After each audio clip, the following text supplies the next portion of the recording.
It's time for your daily dose of all things Chicago sports. This is the Daily Score. Now, here's your host, Mark Grote.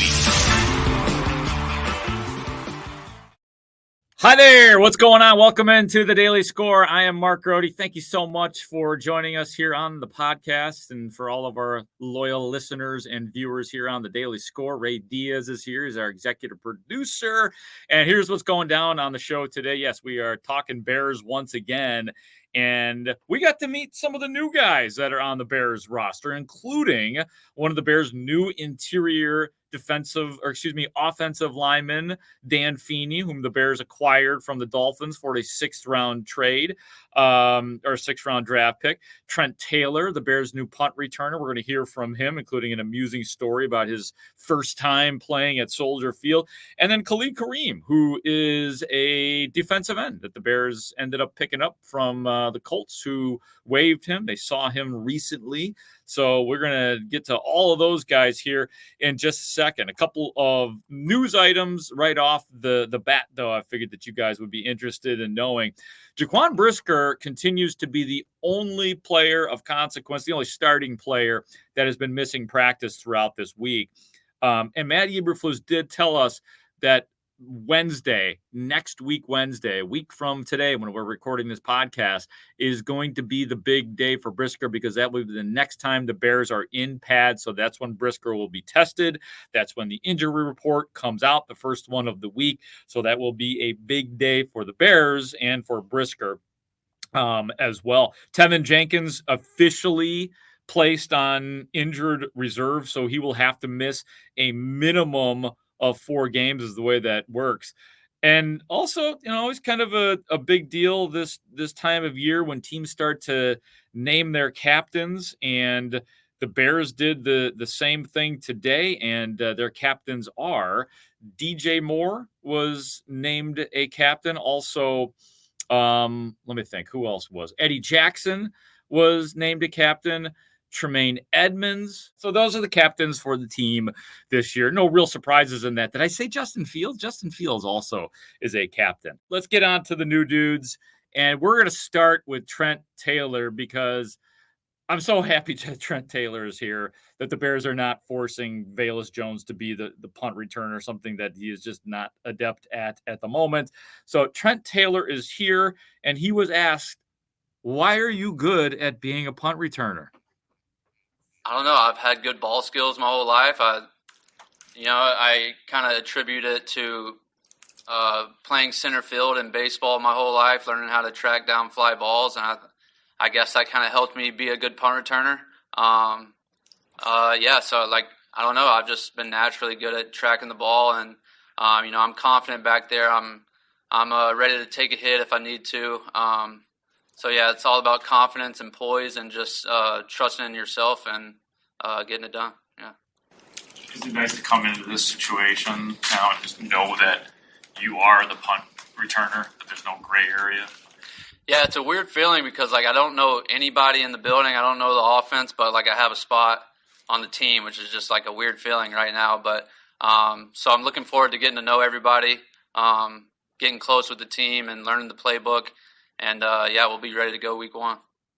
Yeah, I asked that question because I would think it would be weird that you're trying to make one team and you're not sure if you're going to make that team, the Cincinnati Bengals, and then you get caught, but then you get picked up by a team that's like, yep, you got a job. You got a job, and don't worry about it. You're going to be returning punts for us on September 10th against the Green Bay Packers. So what a weird, wild world the NFL can be.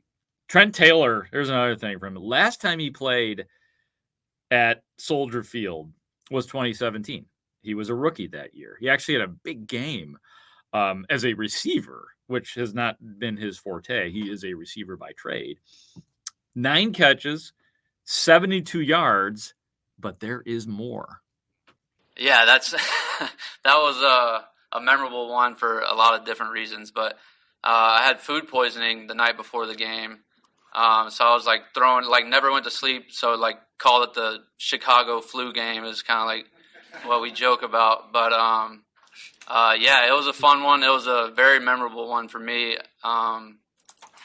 think that's the most yards receiving I've had in a game was here in Chicago. So hopefully we can keep that up. Did you remember the restaurant?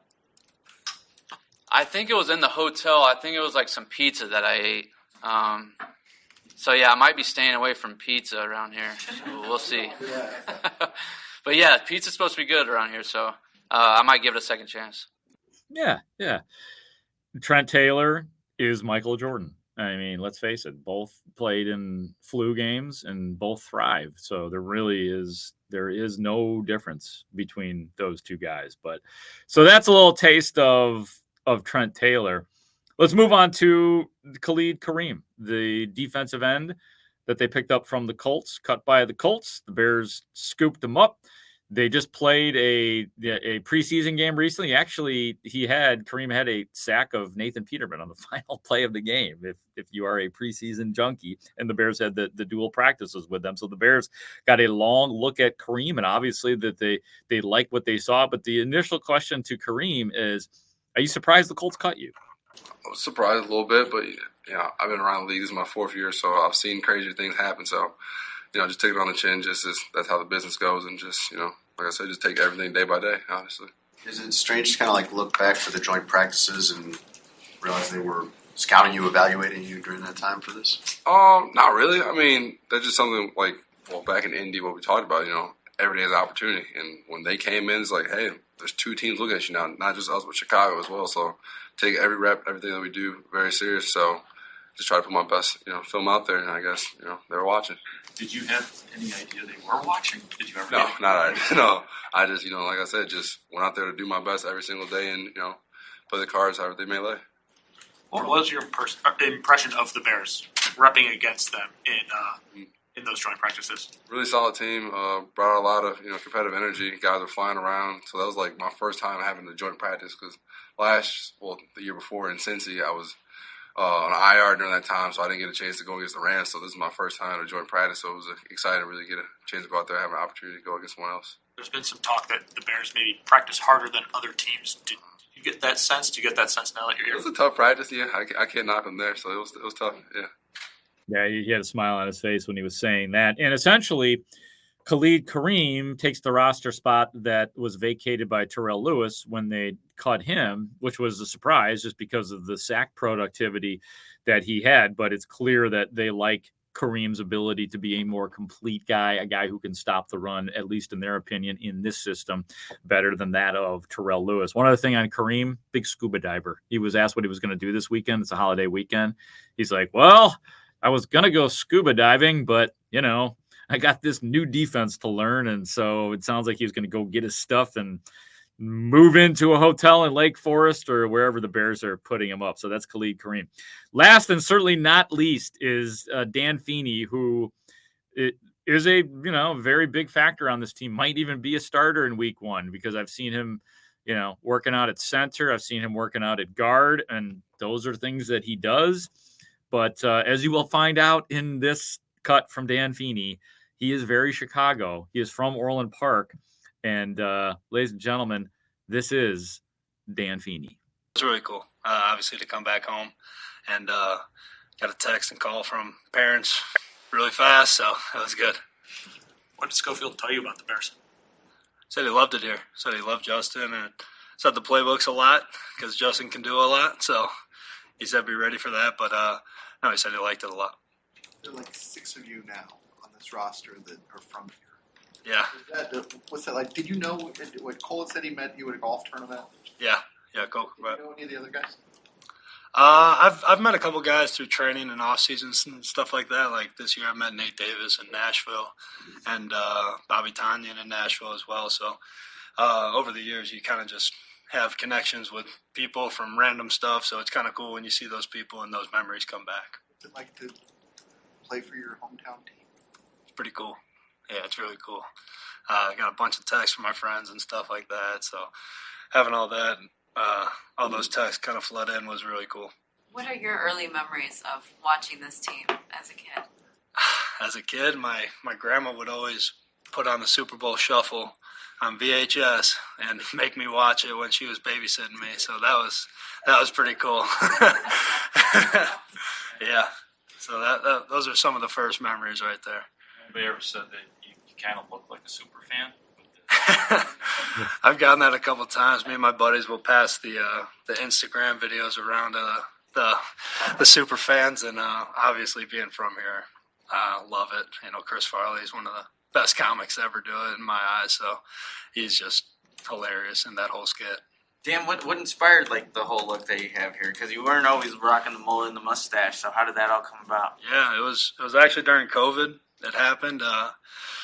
You know, lockdown city, couldn't do a whole lot, so my hair grows like really fast, and it was long. So first time I went to the barber shop, I'm like, hey, let's cut a mullet in it. Let's see what it looks like, and just kind of stayed.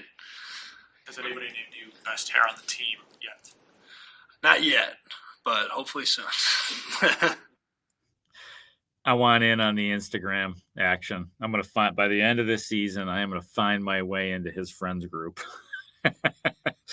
And the only disappointing part was he does not like old style. So he couldn't completely go through with the character. I think he mentioned Coors as his favorite beer for whatever it's worth. And so now, yes, the Chicago guys are, other than him, Cole Kmet, Jack Sanborn, TJ Edwards, Dan Feeney, and Doug Kramer. So it's a good crew of Chicago area, Chicagoland guys. A few other things before we get out of here. Bears do have the next 3 days off. They get the long weekend off, or if they're off tomorrow, Friday, Saturday, Sunday. They will be back on Monday, 12:15 practice. And the only reason I get into the specifics now is because it is about to be game week. So the Bears will practice on Monday. First open locker room of the season is Wednesday. I can't wait for that. Like, up until this point, you know, we're kind of at the mercy of the team, and they let us request guys that we want, and they obviously bring us guys that are interesting and of consequence. So no shade to the Bears, but open locker room is a different animal because we can talk to whomever we want, and you usually get good information. You get to learn more about the players as well. So I personally can't wait for that, just to bring that kind of stuff to you guys. So thank you for listening. Looking forward. I hope you guys all have a great weekend. I'm looking forward to Monday's show when we're talking about game week. For Ray Diaz, our executive producer, I am Mark Grote. Have a great day. Take care.